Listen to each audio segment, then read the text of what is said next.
Friends, Sitapuram டெம்பிளுக்கு அடுத்து நாம வந்தது அனுமன் டெம்பிள். அனுமன் மந்திருக்கு வந்தவங்க நல்ல கம்பீரமான பெரிய உருவத்துல அனுமன் காட்சி தராருங்க. நினைத்த காரியத்தை நல்லபடியா நிறைவேற்றி கொடுப்பாருன்னு சொல்றாங்க.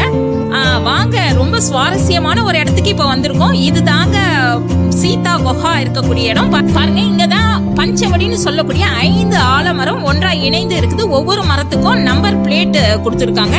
இது 1ஆம் நம்பர் மரம். இது போல 5 ஆலமரம் இருக்குங்க. இருட்டு ஆயிடுச்சு, நாங்க வரும்போது இங்க 8 o'clock ஆயிடுச்சு. அதனால என்னால சரியா உங்களுக்கு ஒவ்வொரு மரத்தையும் டீட்டெயிலா காட்ட முடியல. நிறைய பெண்கள் வந்து இங்க நூலெல்லாம் சுத்தி இந்த மரத்துக்கு வேண்டுதலை நிறைவேற்றுறாங்க. இதுக்கு எதிர்ப்புறத்திலேயே அந்த சீத்தையோட குகை இருக்குங்க. அதாவது வனவாசத்தின் போது ராமர் லக்ஷ்மணர் உணவுக்காக வெளியில போகும்போது சீத்தை வந்து அந்த குகைக்குள்ளதான் மறைஞ்சிருப்பாங்களாம். பாருங்க, குகைக்கு போற என்ட்ரன்ஸ் இது.